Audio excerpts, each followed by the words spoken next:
thumbs up feature than I am. But I'd like to welcome you all. At this point, I'm sure for the seniors in the room and online, it feels like it's been a very long 5 years. I can promise you for all the adults in the room, your parents, your families, the guidance counselors, and I, it's been very quick. But we're here for the final leg of the journey tonight, and the game plan is to start to plan, believe it or not, however quick the time has passed for you, for life after Wheatley. I am Sean O'Brien, the Director of Guidance for the district. I'm joined by our counselors, Mrs. Schachter, Dr. Warner, Ms. Gluck, Ms. Silverstein, and of course our building principal, Mr. Weiner. And tonight, the plan is really to walk you through what the post-secondary planning process will look like. For the purposes of this evening, our presentation is going to focus on the college application process, but do know whatever your plan is, whatever your goal for life after Wheatley may be, the counselors will be here to walk you through it in your senior post-secondary planning meeting. So if the plan is college, of course, that'll be excellent. If the plan of action is the military, the world of work, getting work in a trade, all of those opportunities and options will be discussed with your family and your counselor as well. But just a look really at what we can expect for the evening. Of course, that overview of the college application process. Many of you, I'm sure, were either here or online for our junior parent night back in January. For those of you who weren't, hopefully you had an opportunity to watch that video on the YouTube channel after the fact. If you did not, really we're going to take a lot of the information that we covered in broad strokes back in January and kind of give you some of the finer points, what some of the actual bullet point details and actions you're going to take over the next few months might be. If this is, come on in. Yeah, come this way. I see someone getting waved at through the door. Now I'm making them really uncomfortable. So embarrassed. But some of this process, oftentimes, especially if it's either your first child who's reached the application process, or if as a child it's your, well, it'll be all of your first times. But this feels like a very big, very overwhelming process. And I promise you over the next few months, it's going to shrink down. It's going to become very doable, and it's going to become something that feels very easy and by rote. And it's going to happen very quickly. The game plan for all of you, as we'll cover tonight, is really to be done with your application process before we finish our December break. So the slides are going to be posted here. Tonight's presentation, in addition to being streamed online, is also being recorded. So if you happen to miss anything I say tonight, do not worry. Most of the folks in my life don't listen to me either right away the first time. That's okay. It'll be recorded. You'll be able to play it on the YouTube channel. The slides will also be available on the guidance department website as well. So a few things just to touch upon before we get started in the evening. One, there's a lot of websites that you happen to use in schools. I know this both as an educator and as a parent. And sometimes with this process, it can become a little bit difficult to keep straight. Okay, what am I doing where? Where am I sending the application processing form? Where is he doing the college search? So just to take a minute to walk through those. And again, if you don't remember what each website is for, that's fine. But Parent Square is the communication system that we use in the district to push messages out. So those mass emails that you all love getting so much from us, the mass texts in some cases, if you gave us your cell phone number to contact, all of our communication for the most part en masse will go through Parent Square. So there's not much as a parent for you to have to do with that, except just receive the messages that come through it. You won't have to fill anything out there. There won't be anything for you to do. In a few days, we'll send a copy of your child's transcript to you via Parent Square. All you need to do there is open it and review it to approve. You won't have to fill anything out or send anything back. The parent portal is what we utilize on Infinite Campus for you to be able to view your child's grades, your child's report cards. That system, that should be fairly familiar to you. For the purposes of the college application process, again, you will not have to do anything on the Infinite Campus parent portal. That's just for you to follow your child's progress. Naviance is a system that you should have all heard about quite a few times in the years leading up to this.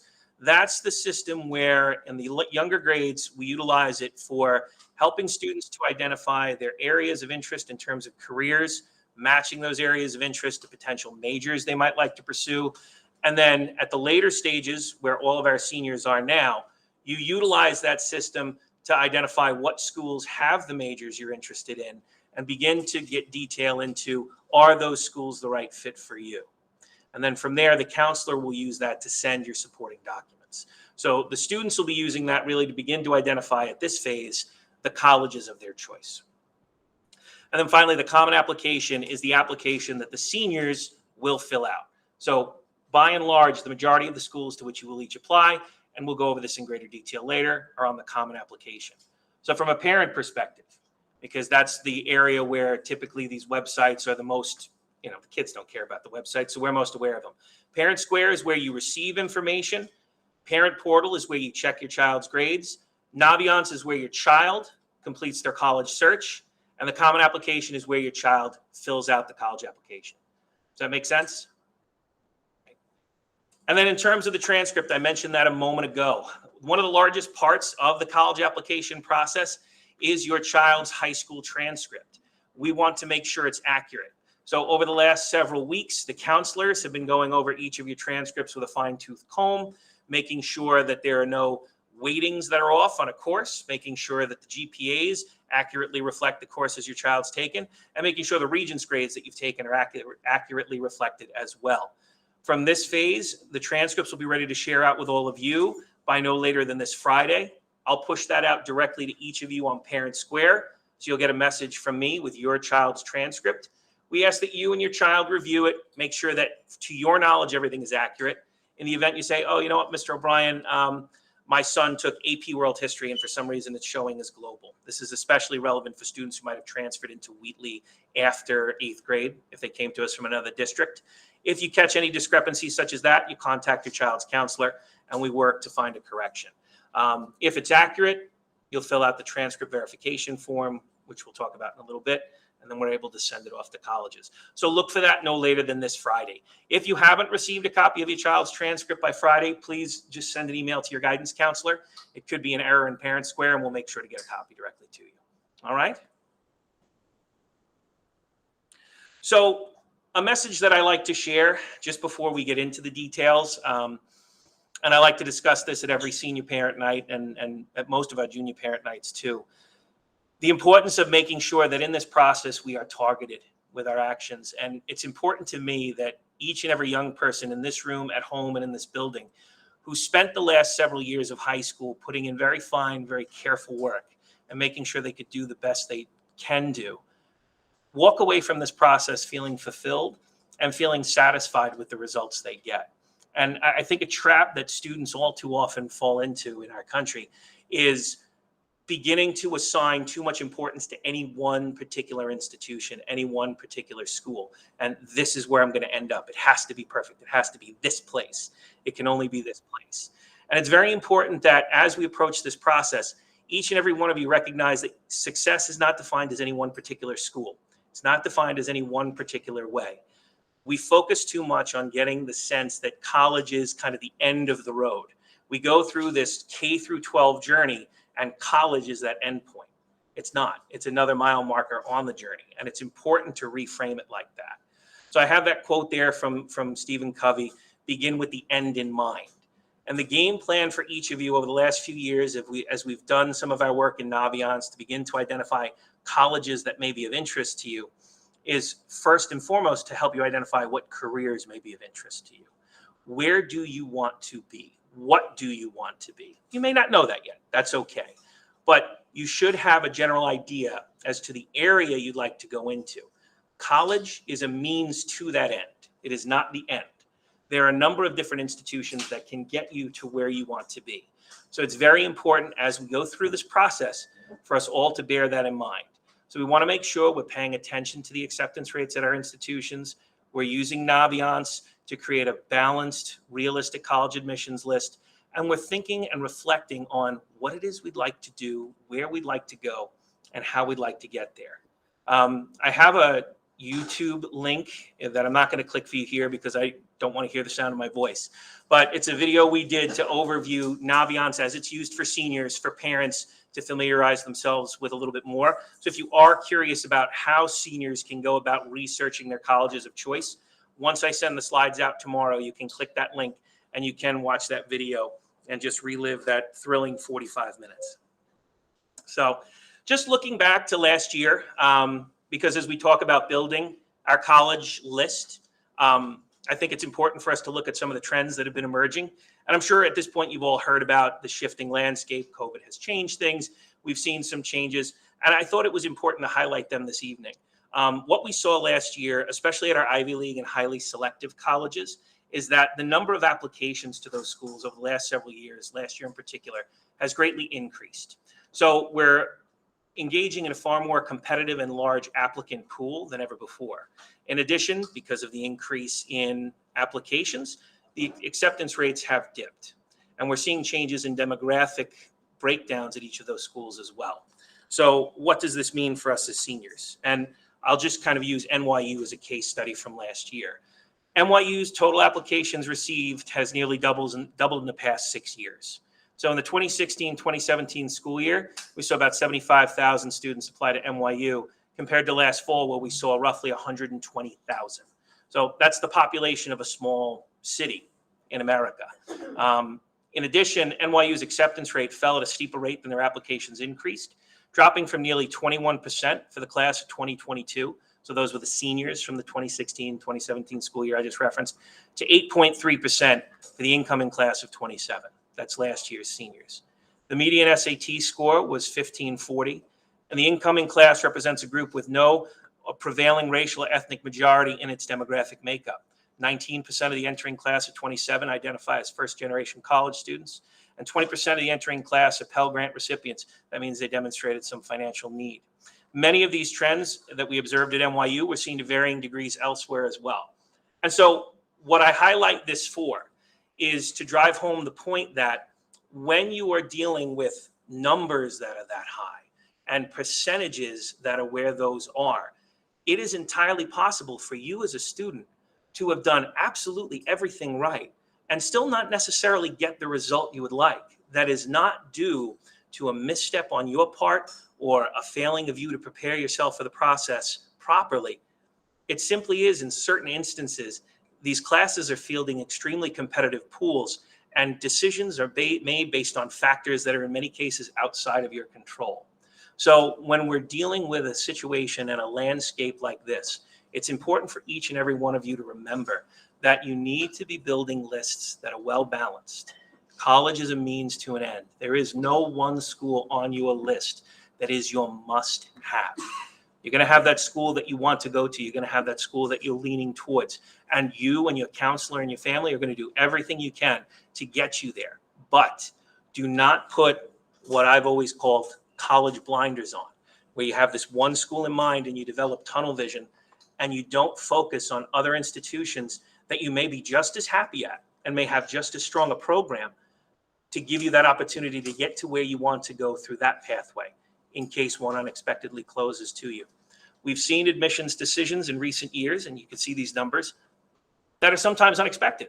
A student does everything they need to do, and they don't get the answer we would have anticipated.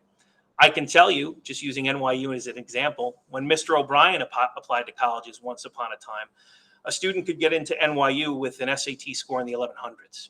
So that's just giving you a sense as to how competitive things go throughout the years. We continue to do our best and work for the best, but we also give ourselves multiple pathways to get where we want to go. Your desired career is what's important. The major you want and having a strong program is what's important. There's a number of colleges that will get you there. And so we need to make sure we focus on identifying what those schools are, working with our counselor, researching in Naviance, and respecting the hard work that we've all done. Each and every one of you, I've watched you work hard. I've been here for 4 years. You've been here for 5. I've watched you work hard for 4 years.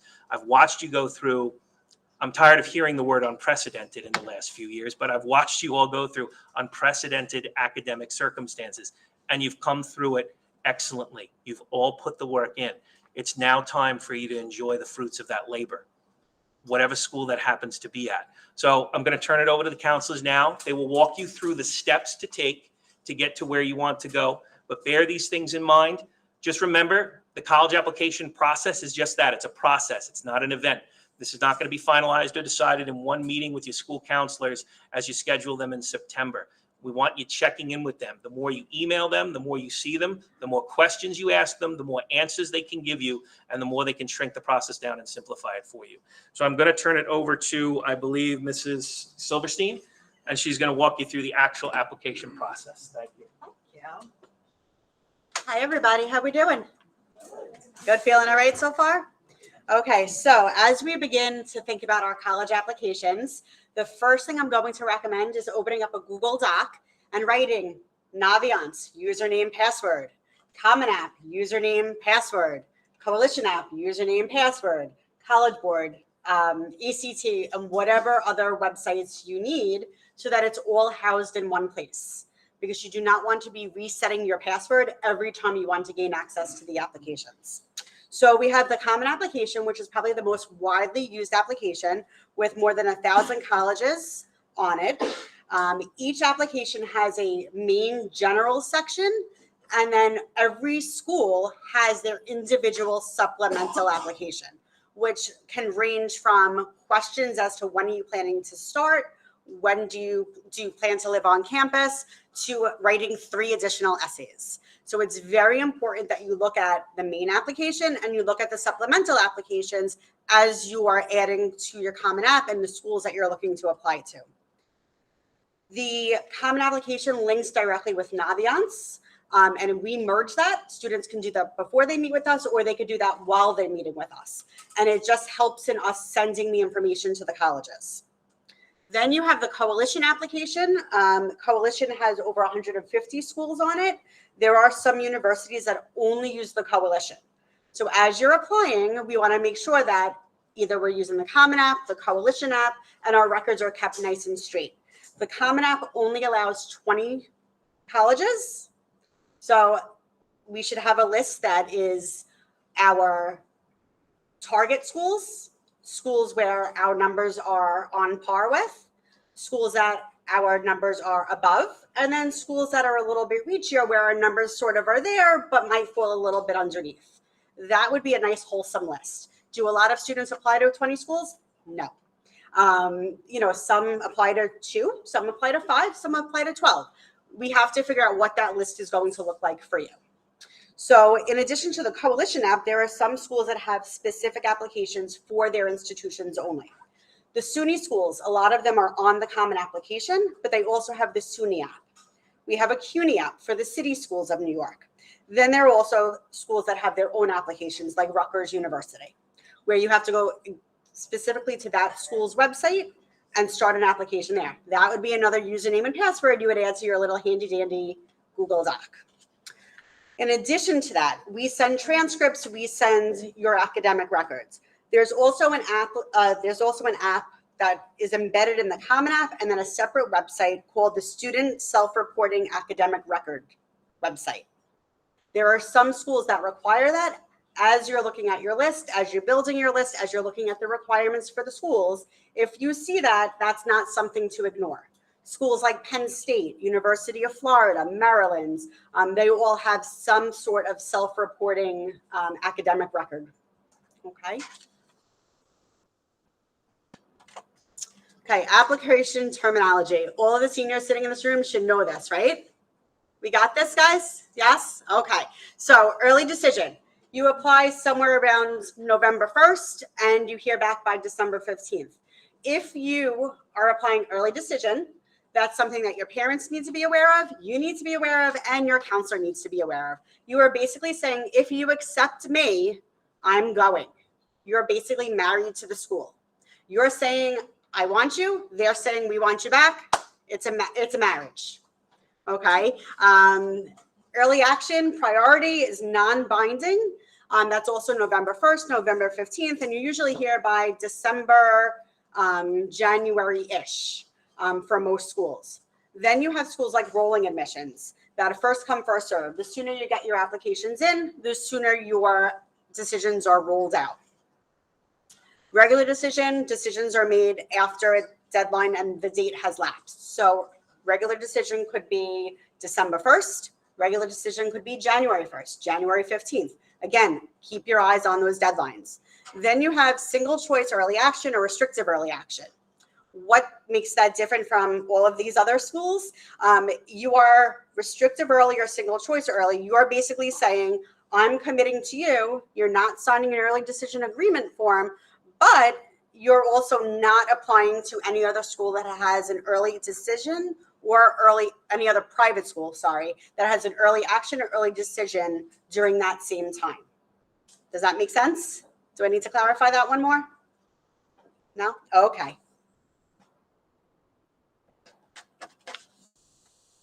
Okay, submitting applications.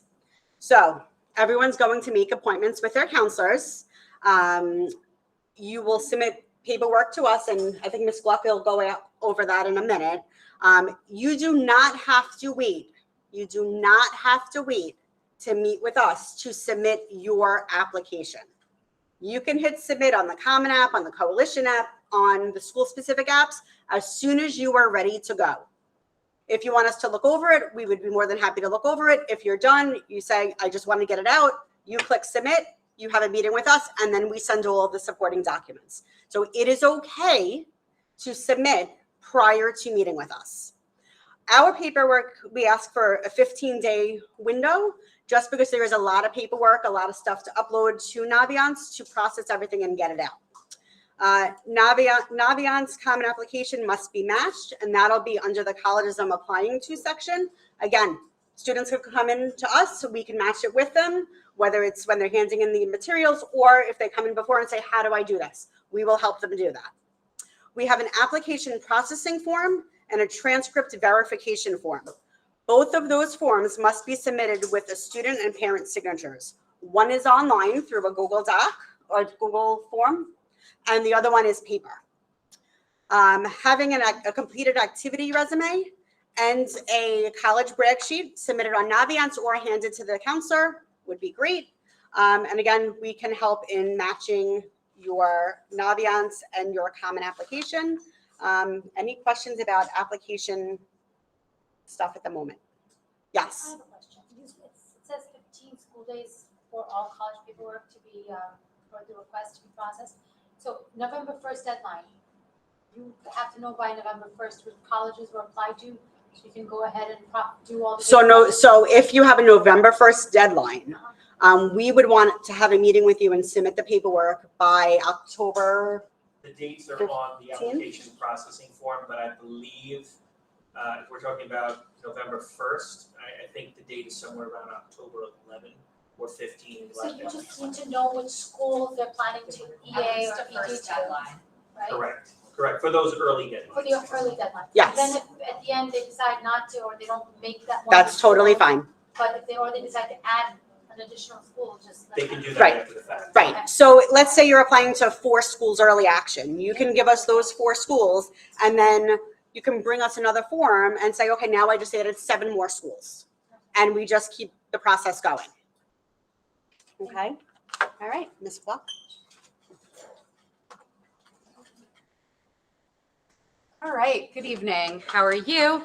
I'm going to go over the 2 main forms, and it might also clarify a little bit more about handing in the forms to the guidance office.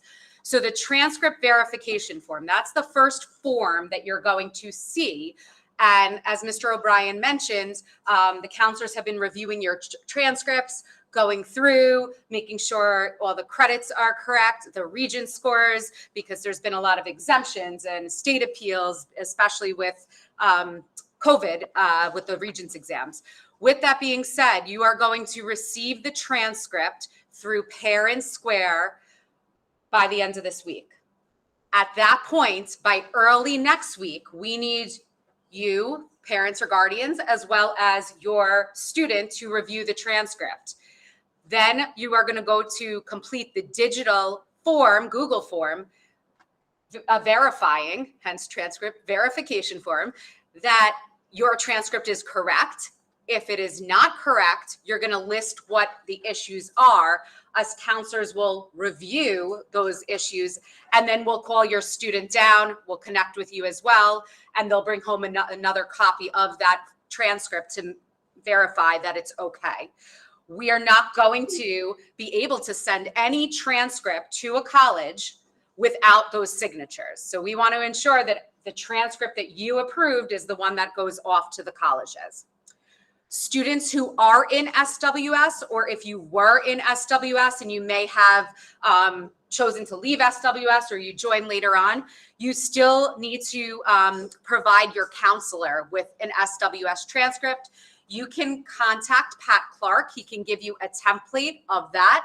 and that we can go over individually what should be on it if you have questions, but pretty much it will list the courses you've taken within SWS. We will send that along with your Wheatley transcript to the colleges. Again, I can't reiterate enough, we need to have student and parent signatures. We are not ready to go to submit documents without having that signed and from both of you. As Ms. Silverstein was mentioning, we have the application processing form. This is the paper form. It is going to be available on the school website, available in the guidance office, a hard paper copy. This cannot be emailed to your counselor. This also cannot be handed into Ms. Horton or Ms. Ibera, our support staff. This cannot be put in our mailbox in the main office or hung on our door, or Ms. Gluck, I just need to hand this to you in the hallway. No, I love to say, this is my favorite line, this is Willy Wonka's golden ticket. We cannot lose this form. So we need to make sure that when you are handing this form in, whether you have one school or 10 schools, or you got 2 forms because you're adding some more schools, that you make an appointment, even if it's 5 minutes. The first appointment will be longer because we are going to want to go into Naviance, make sure that you are matched, as Ms. Silverstein said. And we're also going to want to make sure that every college is listed. There are some colleges, as she mentioned, that are on the Coalition app, or Rutgers that has its own application. We need to manually add those colleges so everything syncs up and we could send your documents electronically. So again, this form is very important. In reference to the dates, it lists specifically. So if you have an October 15th deadline, so like a UNC Chapel Hill usually has an October 15th deadline, we need this form. That means you need to make an appointment with your counselor by October 2nd. That gives us sufficient time to package everything together and get it off to the colleges. Should you have a deadline November 1st, December 1st, a regular decision deadline in January, that's okay. We just initially need to know that first deadline. So we made it easy on this form, and it says, based on your first deadline, when you need to see with your counselor, meet with us. Just to jump in for a minute, Ms. Cluck, because I know they're hard to see on the Yes, screen here. sir. This form is already available on the guidance website. So if you go to the guidance website on the Wheatley webpage under academics, there's a link to it right at the top of the page. It's on the splash page. You can click it and begin to say, okay, one of the schools I'm looking at, I know has a November 1st deadline. When does the guidance department want me to target getting this in? You can look at that date and you can mark it on your calendar. So these are already there and available for you to see. So again, very important that we receive this form with proper notification. It's going to ask you also which teachers of letters of recommendation, which will be discussed shortly. Supporting pieces of your application. The high school transcript, first and foremost, the most important piece of that application. It's going to have your weighted and unweighted GPA. The college essay and supplements, which will be talked about as well. There is a difference between the essay as well as supplements. The essay is that main written piece that really speaks to who you are as a student, as a person, answering some prompts. And then each college might have additional writing to them. It can be embedded directly into the common application, or it can list when you're in the individual colleges section on the Common App, it may actually list a separate supplement. So we want to be very careful. We want to make sure that each of these supplements are written to the best of your ability. I was meeting with one of the colleges today as we started our rep visits, and the school happens to be a rolling admission school in terms of as they receive the applications, they start reviewing it. And the student asked, well, when should I submit my application? And the representative said, as long as you know you're putting your best work forward. So you want to be very thoughtful and you want to make sure that everything is complete. We are happy to review your essays, give you some pointers, some advice. We're happy to review the supplements and help you along the way. All I always ask my students to do is utilize my time, make an appointment with me. Recommendation letters. By now, you should know who's writing your recommendation letter.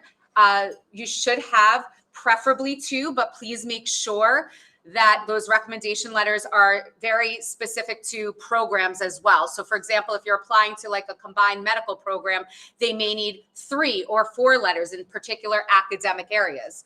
Your general 2 recommendation letters should be preferably from an 11th grade teacher. It doesn't have to be a specific subject, but we like to say a core area. Because Wheatley is unique, that you may have a teacher, 2, even 3 times. If you have a close relationship with a teacher, some strong rapport with that teacher, and you had them 10th grade, you can potentially use that. Speak to your counselor individually so that we ensure that these recommendations are appropriate. So now is your time to confirm with your teachers.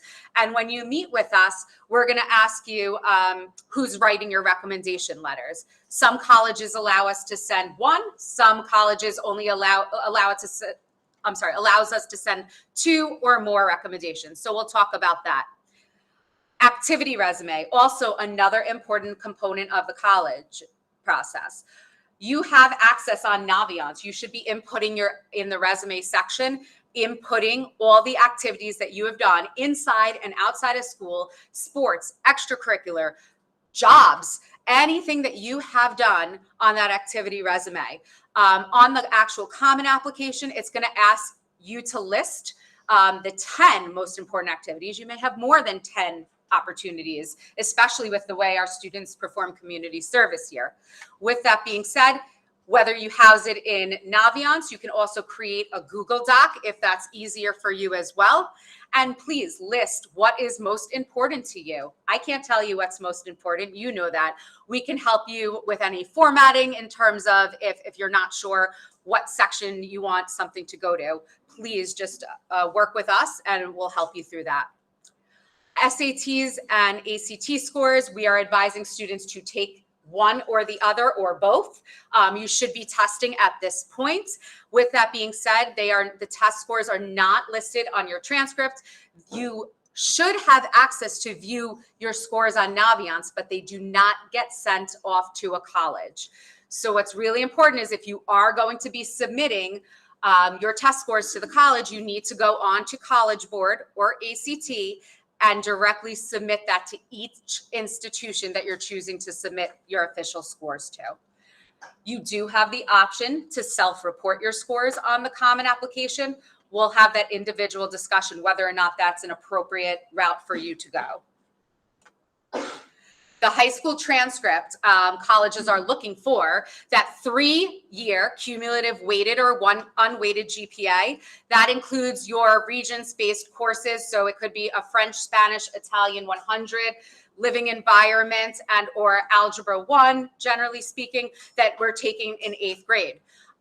They will see all your courses that are in progress as well for this senior year. I will say we've seen over the past couple of years that some of the colleges are trending in asking for first quarter grades. We are not automatically sending first quarter grades, I'm skipping around a little bit, or mid-year grades to the colleges. Mr. O'Brien will send out information when the time comes. If you want something submitted, we will submit it, but that does not automatically get sent to the colleges. What's important about your transcript is that academic growth over the entire high school career. You've worked hard, you've challenged yourself, you're performing at the best of your ability. And if one year, maybe there was a little dip, let's see that academic growth. How's your profile building? Maybe you started off taking Regents-based courses and then you explored one AP course and then you went into a second AP course. That might be one track. Another track might be challenging yourself in only Regents-based courses or some of our dual enrollment courses. Showing that growth is very important to the college. The level of rigor in your course disciplines and the consistency in grades. I will tell you that, I had to have some meetings last year with some of my seniors, reminding them that quarters 3 and 4 are very important and count.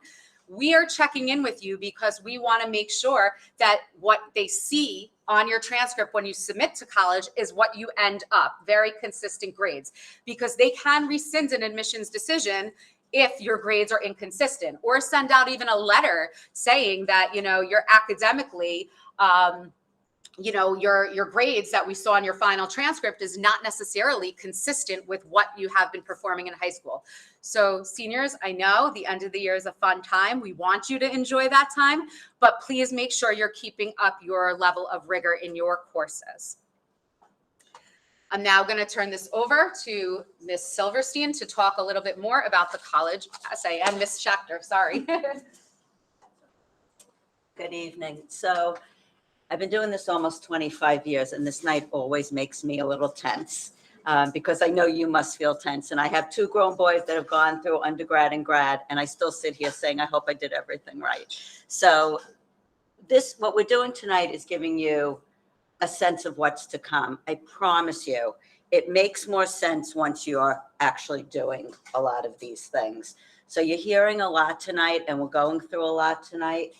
But starting tomorrow, if you have questions, if there are things you didn't understand, we're going to go slowly, individually. Today is an overview. You're all hearing the same thing. It's important to know what's coming, but at the same time, it's a lot of information. And when we sit one-on-one, it moves really well.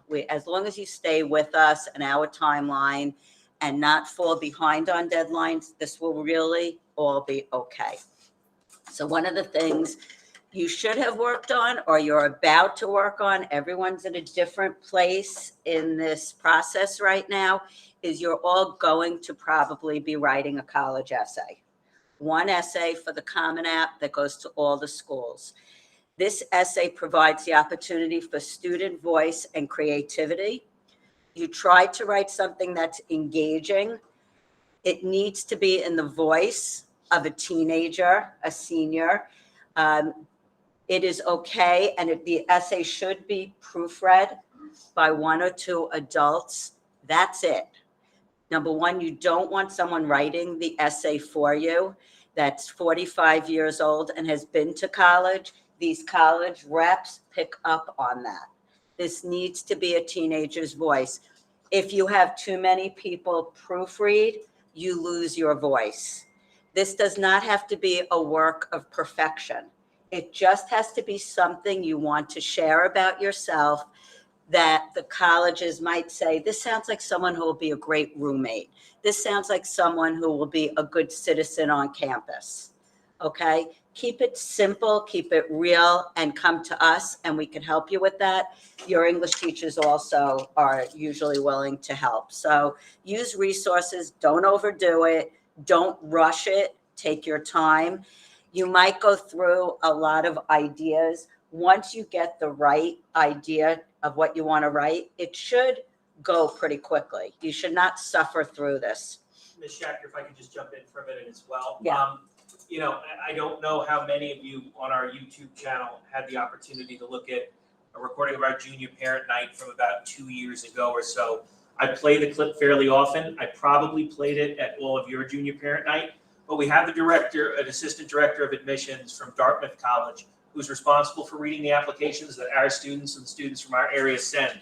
Just to echo the point Mrs. Schachter just made, one of the pieces, and if you haven't seen it, if you just go back and watch that recording on our YouTube channel, one of the pieces he talks about when he gets to the college essay is the fact that as admissions associates for some of these highly selective and Ivy League schools are looking at a student's transcripts, the grades, the SAT and ACT scores are all there, they're all strong, and they're all competitive. So in many cases, the decisions can really come down to how the student comes across in their personal statement and the different factors that they take into account as he refers to it as building a class. And so some of the factors Mrs. Schachter just highlighted, this person sounds like they'd be a great roommate, this person sounds like they'd be a role model for younger students. Do not downplay the importance of highlighting those parts of your personality in this process. It's very easy to focus in on the importance of grades and standardized test scores, and those are all important pieces. But those are very strong factors that admissions representatives take into account as well. So do make sure as you're crafting that essay, to Ms. Schachter's point, you're following along and you're making that part of yourself shine as well. Because we have heard from folks on the other side of the table that that's very much something they look at strongly. So just, I wanted to highlight that. Thank you. In addition to the main essay, you will probably be writing some supplemental essays. These are school specific. These have become more and more important over the years to the reps reading your application. I had a student a few years ago that did not get into Johns Hopkins. I called and this person was very honest with me, which I really appreciated. And they said the student did not sound like they knew who we were when they were asking, why do you want to go to Hopkins? They don't want to know that, they have great pre-med programs. They know that. So there is a little bit of finesse to these supplements that we can help you with. And really, again, it has to be that you are letting them know that you feel the school is a good fit for you, not just another supplement you're writing, but you know about this school. You know something specific that's drawn you to want to apply. So the supplement should not be generic. They can't be the same for each school. They have to really speak to the specific school you're writing the supplement for. Sometimes there are optional essays. I usually tell my students, nothing's optional, especially now in the process. You've got to take your time. That's why it's so important to start now, starting tomorrow. Don't panic if you haven't done much of this. It's not too late, but we need to get started. Letters of recommendation, we've touched on that. We write, as school counselors, a letter for each one of our students. As a department, we take a lot of pride in our letters. We try to make them very personal. That's why we've asked you to write your brag sheets on Naviance. If you haven't done it, this would be a good time to go and fill out your brag sheet. The more information you give us, the better letter we can write. We're a small school. I know all my seniors, all the counselors know their seniors really well, but I want to know if you're a Girl Scout and you're going for your gold award, is it called? Yes. The community service you're doing right now for that. I might not know that. And that might be something I want to highlight in my letter, especially if you tell me that you haven't had the opportunity throughout this process to share that, then that's a good place for me to write in my letter for you. So the brag sheet is really important. I invite parents, and I'm sure the other counselors do. You could send counselors an email if there are things. A lot of our students are very humble. So you as parents can brag. We want that. Again, you've already heard this, so I don't want to be too repetitive. You should have by now asked 2 teachers to write you letters of recommendation. They will speak specifically to the student you are in their room, what they've observed. You do not have needed to get an A in that course. In fact, you might have gotten a C in the course, but you might have worked harder than anyone else in that class for that C. So don't just go to teachers where you know you got an A, go where they could speak to your work ethic. Students are encouraged to sign all waiver forms. Again, this will be, it'll be clearer when you're doing it, but we ask students to sign the waiver. Everything we send, if you've signed off that you haven't read it, it makes it more credible. Recommendations cannot be uploaded without completed the student section on the Common App. So on the Common App, there is a part that you have to fill out so that we can upload letters, and we'll do that in our offices with you. Wheatley staff submits letters for applications via Naviance. So when you're on your Common App and it says, do you want to invite any school personnel to upload your letter through the Common App, you do not want to do that. Sometimes you might have an outside recommender, and that's where you can invite them through Common App, but we send everything through Naviance. Any questions? I'm doing activities, right? Yes, I am. Okay. Okay, so activities, your resume, that has become a really important part of this process.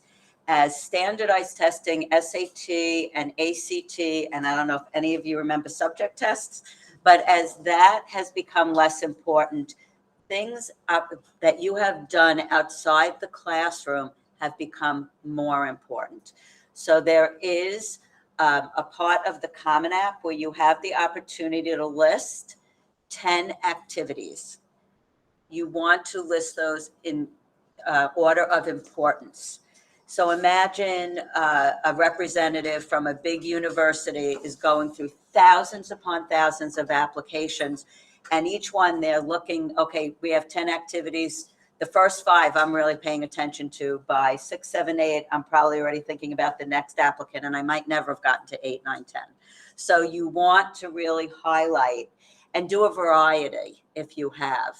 If you don't have 10 activities, both my sons did not, I'll be honest, that's okay too. Be real, be who you are. Don't go out tonight and find different walkathons to now put onto this activity list. It will not work. It does not matter, okay? And some of the activities to think about: community service, athletics, musical talent, awards and recognition, work, important, summer experience, educational programs, leadership. You need to complete your resume in Naviance. You probably have done that by now. If you created a Google Doc, you can forward that to us. You could email it. We're happy to use that. And just with all of this, take your time and have someone look it over. And when you're doing the activities, don't write the initials of the club. Write it out, because not every school is the same. We get so used to certain letters for our clubs, but it might not be the same. So take your time, write things out. Imagine you're handing this, what you are, to someone that doesn't know you. So you want to be very clear and concise. I think I'm done. Any questions? My next question, the resume, colleges don't see. That's a great question. So the resume, everything on Naviance, nothing goes. So your brag sheet, nobody sees except your counselor. The resume will be seen by your counselor and probably the teachers reading your, writing your letters. Great question. Nothing on Naviance goes. You do have the ability to download that resume and send it if you choose to utilize it either for an after-school job application or in some cases for scholarship applications. Many organizations that students apply to for scholarships will ask for a resume. It's often helpful to utilize the one your child's made in Naviance, but they'll choose to send it. So they will not see it until you as the student send it to them. Otherwise, we're just pulling information from it. Any other questions? I have a question. I'm online. Hi everyone, my name is Allison Warner. It's good to see everyone here tonight. Like Mrs. Schachter said, this is a lot of information. We're going to see you all individually, so please don't hesitate to reach out to us. The testing piece, and this comes up, I spoke to the rep at Union today. They're going on year 15 of being test optional. So just keep that in mind. Like, that is something that actually is optional in the process. And it truly is. So just as you're hearing this, I just want you to know that, especially to our students. But the SAT and ACT scores are sent by you, the student, and the family. I really want to make sure that you're aware of this, because a lot can get lost in the process. We do not send those scores.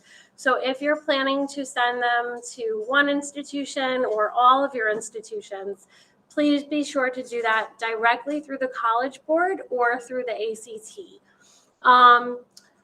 As we said, many schools are still test optional, but please confirm those policies and make sure they're up to date for this admissions cycle. It is and has happened in the past where schools have traditionally been one way, and then all of a sudden in September, they update their policy and say, oh, we're suddenly test optional, or now we require our test scores. So please be in touch with make sure that you see those admissions pages regularly. If you have questions, contact the institution directly. We're happy to also help you facilitate those phone calls if you have any questions. And as Mrs. Silverstein mentioned, we do recommend that students have at least one score available, just because you never know down the line if you find an institution that you love in December that does require a score, it's good to just have that. So this is the piece of the evening that I feel like gets a little bit jumbled. But before I start this, I just want to make sure everyone is aware that each institution has an Office of Financial Aid on campus. You can utilize those offices and administrators prior to attending that school. So if you have questions regarding any of this, I strongly encourage you to contact those offices directly. We also have a video on our website from a financial aid officer who came to speak, I think it was 2 years ago, from Adelphi University. Much of the information is uniform throughout, like, nationally. So if you contact one officer, it should be similar, but just keep that in mind. Grants such as a TAP or Pell are a form of aid. So those are going to be gifts to the student from the government. You do not have to pay those back. You also do not need to apply to those specifically. You may hear TAP, that's the Tuition Assistance Program, and it's specifically through New York State. So any New York State institution may have some financial support through that program. The Pell is need-based, so that will also be something that they will automatically see if you qualify by submitting that FAFSA form. Student loans are not grants, they're not gifts. They are expected to be paid back through private lenders or government-backed agencies. So this gets a little bit tricky. There are two forms of student loans: subsidized and unsubsidized. You can certainly read into them more, or please ask us, we can clarify it. But the biggest difference is that a subsidized loan, the student is responsible to pay that interest as it's accruing as they are enrolled in the institution. Whereas the unsubsidized loan, they're able to wait and pay that either after they've attended that institution or while they're attending. So yes. Oh, I'm so sorry. See, I have to read everything. Yes, it is very confusing after 10 years of higher education. I still get this a little. Yeah, please check in with your financial aid offices. But those are just things to keep in mind. So to clarify, any Please. aid students receive their award letter that comes in the form of a subsidized student loan, the interest that accrues, with student loans, interest accrues from the date it's taken out or the date it's dispersed to the colleges. So for those loans that are subsidized, the federal government will pay that interest, so the student will not accrue it during the time that they're enrolled, and their interest payments on the loan will begin when their principal payments on the loan begin after they complete their degree or after they cease enrollment. Unsubsidized loans, students have one of two options. They can either pay the interest as they go, so they would make interest-only payments throughout the time they're enrolled at college until they cease enrollment, whether that's through leaving the university or through graduation, at which point they begin to make full payments, or they can defer those interest payments to the end point of their education. However, at that point, then they begin to compound interest on that interest. So it's possible for students to forestall the payments on the unsubsidized loans, but it can result in larger payments down the line as well. Does that make sense to everybody for the subsidized and unsubsidized? Okay. And I just want to clarify also, any of those consolidation programs, just be aware of asking about how this fits in prior to jumping into that, because some of those are private and would not qualify down the line for any forgiveness programs that are available through the government. The FAFSA has been updated this year. A big difference that we'd like to highlight is that it's traditionally been available earlier in the academic year. This year it will open in December. We do have a date coming. They have not released one yet. But the nice thing for your class is that it is abbreviated to 36 questions rather than the original 108. The FAFSA student IDs for students and parents have to be created 3 days before you're planning to complete and submit this application. So please, once it's open, just create that information so that you have it and keep that on your, Google Doc or spreadsheet of passwords. Students and parents must log in separately. This is going to be through any tax information and your social security numbers. The number of students a family has enrolled in a college no longer factor into the FAFSA. So that's something that, is probably one of the most notable changes. And family-owned small business net worth is now a required portion of the FAFSA and is taken into consideration. In past years, that has not been the case. It's important to have your past 2 years of tax forms when you sit down to do this form. And I really encourage the students to sit with you, with the parent, when you do complete this. The FAFSA is a document you will need to complete for every year of study in higher education. So it is important that students become familiar with this. Dr. Moore, Yes. on that last slide, there's like alphabet soup here. Could you just, what's the FAFSA, what's the So the HESC, FAFSA, and what's the FSA? the FAFSA is the Federal Association of Financial Student The free application. Free for federal application for student. federal student aid. And that is government funded. That's the government program. I actually don't know what the HESC. So mean, that's the Higher Higher Education Education Services Services. Corporation. They kind of handle the administration of the FAFSA. So just to kind of bring a little bit more color to some of the letters here, the FAFSA is the physical application form. And by physical, I mean digital, because nothing is physical anymore except our application processing form.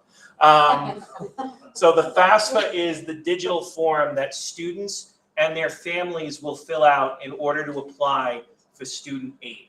Historically, as Dr. Warner mentioned, well, historically being the last few years, it opened for families on October 1st. Because of the changes, FAFSA has delayed that to sometime in December. We haven't yet gotten our exact day. The FSA ID is the account that students and families create in order to be able to digitally sign the FAFSA.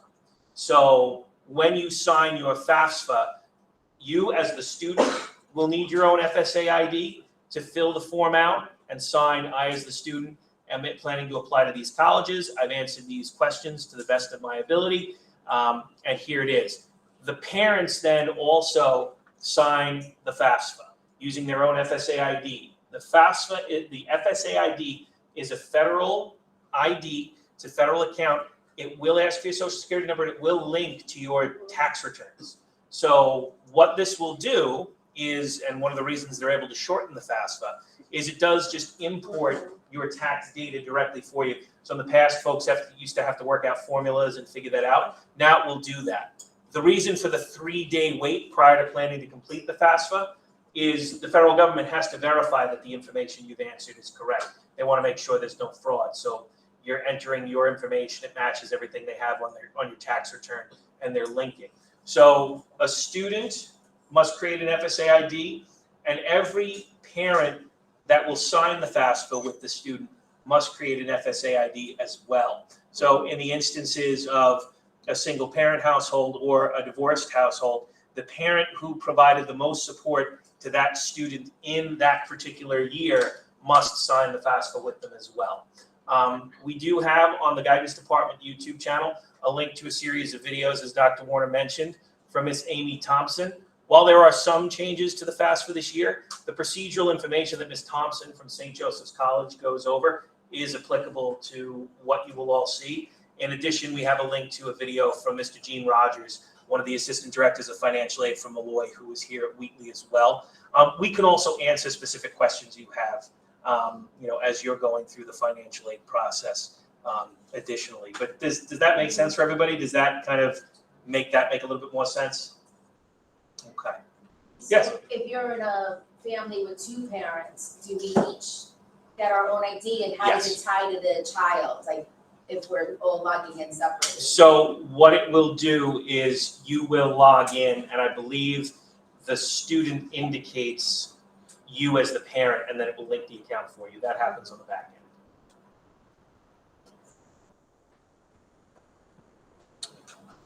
And then for scholarships and financial aid, this cycle is ongoing through your senior year. Many scholarships will be available throughout the spring. So just keep looking at our Wheatley website. As we are notified of this information, we will post it. It's also, there's a great tool on Naviance. There's a scholarship finder. It's very helpful because you know that they've been vetted and they are credible scholarship organizations. There are some other websites here listed as well.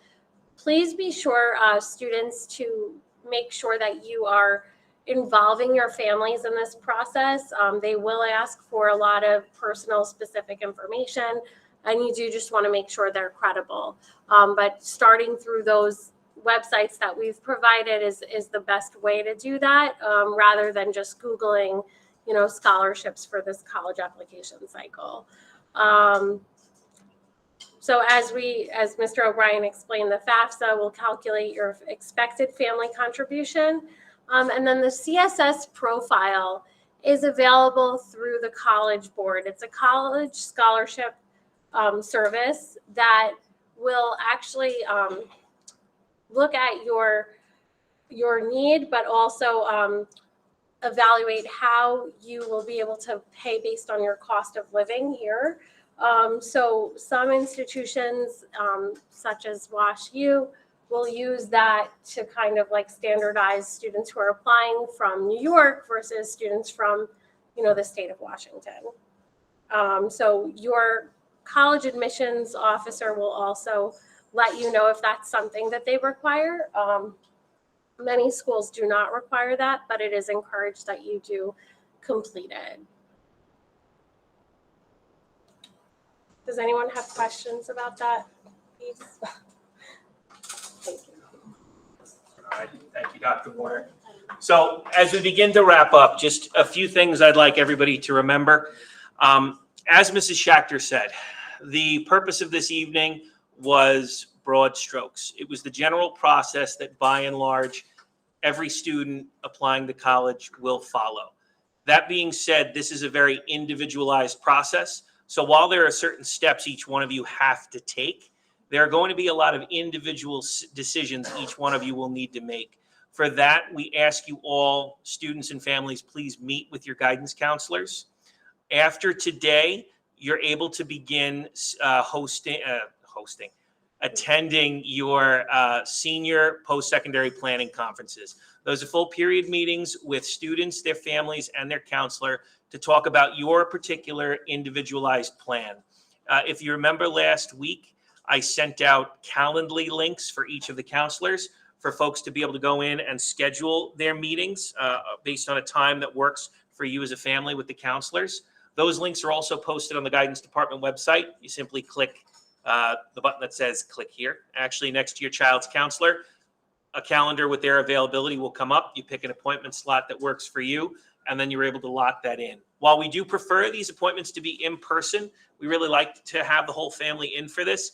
If you're tied up at work and you need to join us virtually, the counselors can arrange for a Google Meet. Your child can meet with them in their office while you attend virtually.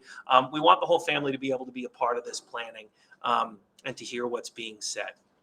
So as I had mentioned earlier, this presentation is being recorded. It will be available on the YouTube channel.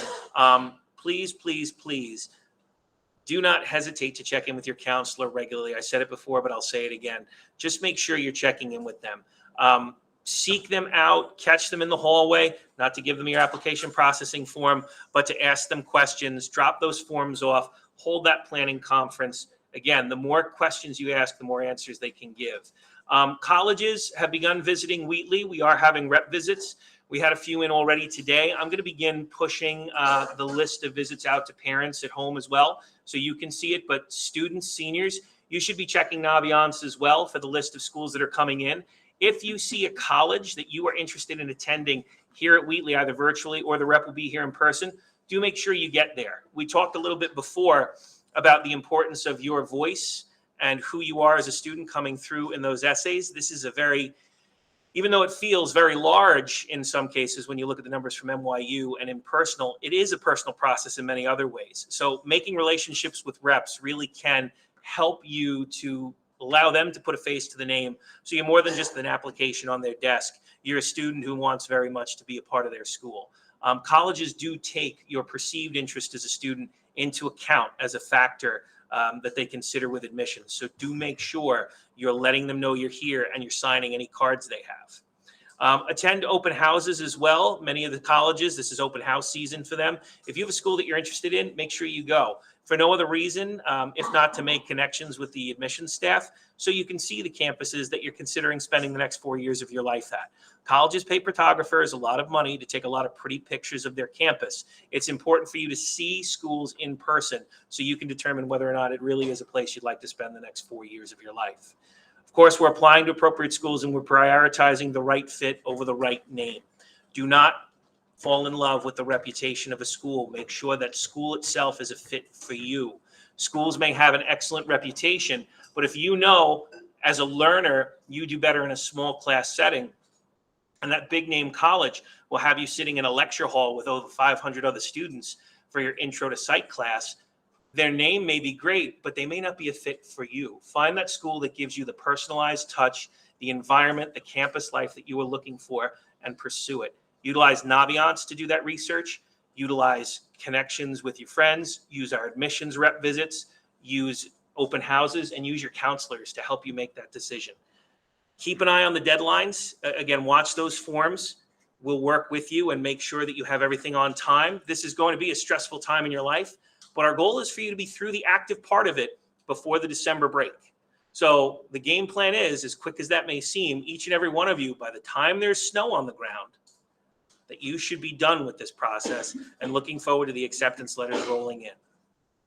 And of course, at the end of this, when you do start to get your results, make sure you share your decisions with your counselor. We went through Naviance a little bit. The scattergrams feature that you've all seen, where we identify the GPA and the SAT scores that you need to get into a school.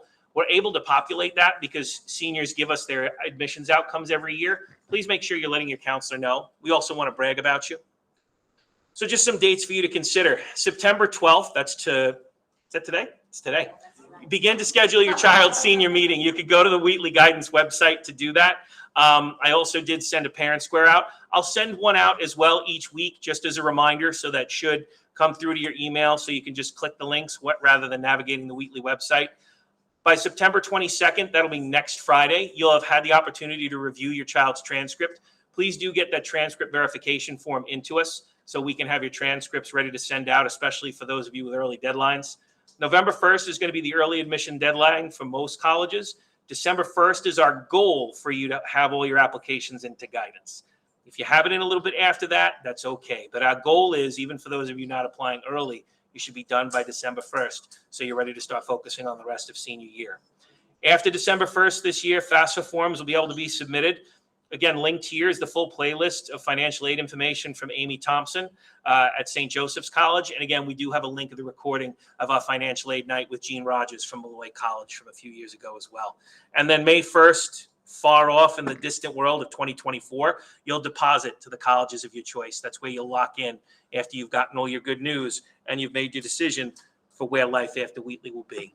So I want to thank all of you for coming tonight. Again, I know this is a busy time. This is a stressful time, especially for those of you approaching this process for the first time.